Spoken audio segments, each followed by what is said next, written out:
আসসালামু আলাইকুম। আসমাস কুকিং আপনাদেরকে স্বাগতম জানাচ্ছি। আজ তৈরি করে দেখাবো নরসিংদীর জনপ্রিয় নকশি পিঠা। এই পিঠাগুলো চাইলে কিন্তু খুব সহজেই আপনারা যে কেউ তৈরি করে নিতে পারেন।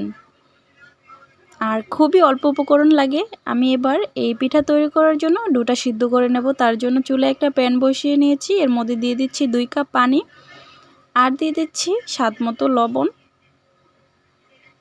দিয়ে ঢাকনা দিয়ে ঢেকে অপেক্ষা করব একটা বলক আসা পর্যন্ত। বলক চলে আসছে পানির মধ্যে। এবার দিয়ে দিচ্ছি 3 কাপ চাউলের গুঁড়া।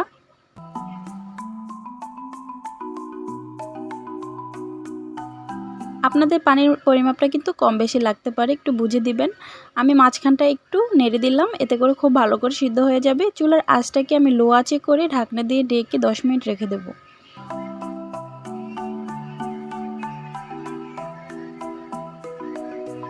10 মিনিট পর ঢাকনাটাকে উঠিয়ে খুব ভালো করে একসাথে একটু নেড়ে মিশিয়ে নিচ্ছি।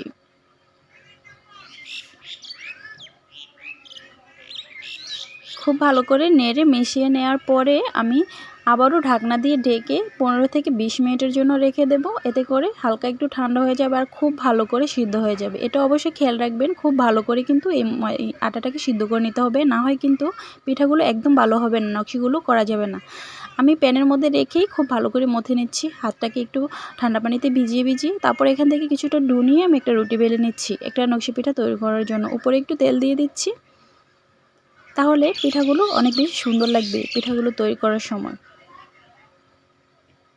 আমি এমনভাবে বেলে নিচ্ছি, এটা অনেক বেশি পাতলা আবার অনেক বেশি ভারীও না, ঠিক এরকমভাবেই কিন্তু বেলে নিতে হবে। একটুখানি ভারী হবে এই পিঠাগুলো, নকশি পিঠাগুলো তৈরি করার জন্য। আমি একটা ডিজাইন এঁকে নিচ্ছি, পাতার ডিজাইন।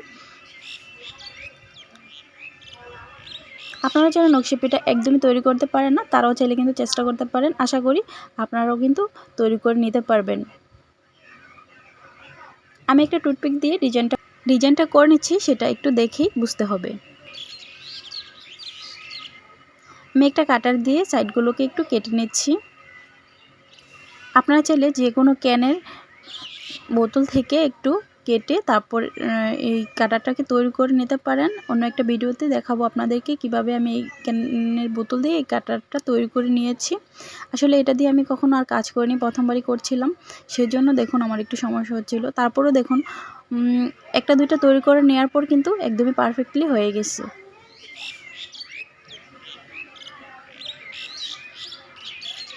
আমি আরও অনেকগুলো পিঠা তৈরি করে নিচ্ছি, আপনারা একটু দেখেন লক্ষ্য করে, তাহলে কিন্তু বুঝতে পারবেন আমি কিভাবে এই পিঠাগুলোকে তৈরি করে নিচ্ছি।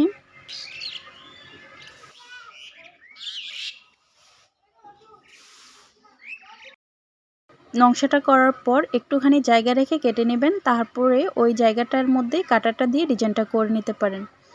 তাহলে কিন্তু পিঠার লুকটাই চেঞ্জ হয়ে যায় আর দেখতে মাশাআল্লাহ অনেক বেশি সুন্দর লাগে। এটা কিন্তু একদমই সহজ, আপনারা যারা কখনো এই পিঠাগুলো তৈরি করেননি তারাও চাইলে চেষ্টা করতে পারেন।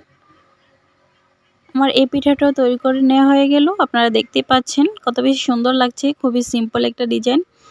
আজকে আপনাদেরকে আমি যতগুলো ডিজাইন দেখাচ্ছি এই নকশি পিঠার, সবগুলোই কিন্তু মোটামুটি অনেক বেশি সহজ, যে কেউ চাইলে তৈরি করে নিতে পারেন। আবারও আমি একটা রাউন্ড শেপ করে দিয়ে তারপর আমি ঘরের ভেতরে 4টার মতো পাতার মতো দিয়ে নিয়েছি।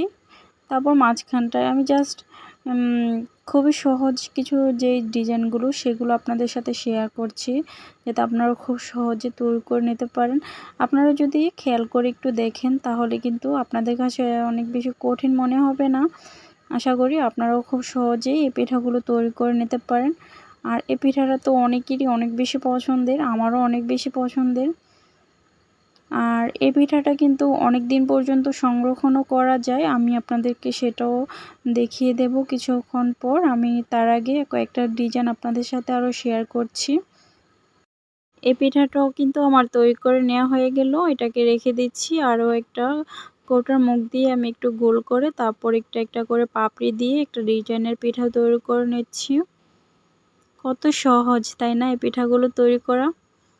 আমার কাছে তো অনেক বেশি ভালো লাগে এই পিঠাগুলো তৈরি করতে। আপনাদের কার কার এই পিঠাগুলো অনেক বেশি পছন্দের অবশ্যই কিন্তু কমেন্টস করে জানাবেন।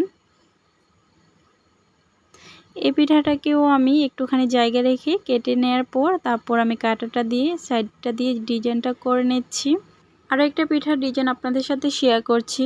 এটাও একদমই সহজ একটা পিঠার ডিজাইন। প্রথমে একটু 3 ত্রিভুজের মতো একটা এঁকে তারপর এর উপর দিয়ে একটা করে পাপড়ি দিয়ে তারপর আমি 4 কোণার মধ্যে 3টা করে পাপড়ি দিয়ে ডিজাইনটা করে নিয়েছি। আর আপনারা দেখে নিশ্চয়ই বুঝতে পারছেন কিভাবে করছি। আসলে সব কিছু তো বলে বোঝানো যায় না। তো এই ডিজাইনের পিঠাটাও আমার তৈরি করে নেওয়া হয়ে গেল। এবার আরও একটা পিঠার ডিজাইন আপনাদের সাথে শেয়ার করছি। এটাও কিন্তু একদমই সহজ। আপনারা যদি লক্ষ্য করে দেখেন তাহলে বুঝতে পারবেন আমি কিভাবে এই পিঠাগুলো তৈরি করে নিচ্ছি। এই পিঠাগুলো কিন্তু তৈরি করে নেওয়ার পর অনেক বেশি ভালো লাগে দেখতে, আর খেতেও কিন্তু অনেক বেশি মজা। সবগুলো পিঠা আমার তৈরি করে নেওয়া হয়ে গেছে। এবার চলে যাচ্ছি ভাজার জন্য। আর ভাজার জন্য অবশ্যই কিন্তু ডুবো তেল লাগবে। আমি তেলটাকে কিছুটা গরম হয়ে আসলে পিঠাগুলোকে দিয়ে নিচ্ছি। এই পিঠাটা আপনি 1 বছর থেকেও বেশি সময় ধরে সংরক্ষণ করতে পারেন। আর এভাবে ভেজে আপনি রেখে দিতে হবে। যখন প্রয়োজন হয়, যখন খাবেন তখন আবারও ভেজে তারপর শিরায় দিয়ে খেতে হবে। চুলার আঁচটাকে মিডিয়ামে রেখে আমি কিছুটা সময় নিয়ে ভেজে নিচ্ছি। তবে অনেক বেশি ভেজে লাল করে ফেলা যাবে না, এটাকে উঠিয়ে নিতে হবে। আপনি যদি সাথে সাথেই তৈরি করে সাথে সাথেই খেতে চান তাহলেও কিন্তু এই পিঠাগুলোকে 2 বার ভেজে নিতে হবে, তাহলে কিন্তু আপনি পারফেক্ট স্বাদটা পাবেন।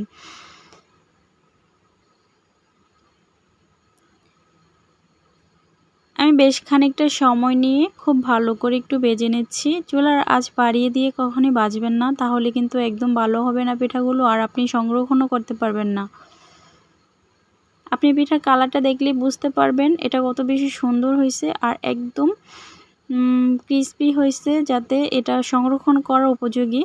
আপনি যদি চুলার আঁচ বাড়িয়ে দিয়ে ভাজেন তাহলে কখনো এটা সংরক্ষণ করতে পারবেন না, নষ্ট হয়ে যাবে পিঠাগুলো, আর নরম নরম হয়ে থাকবে। আমি সবগুলো পিঠাই একই রকমভাবে ভেজে নেব।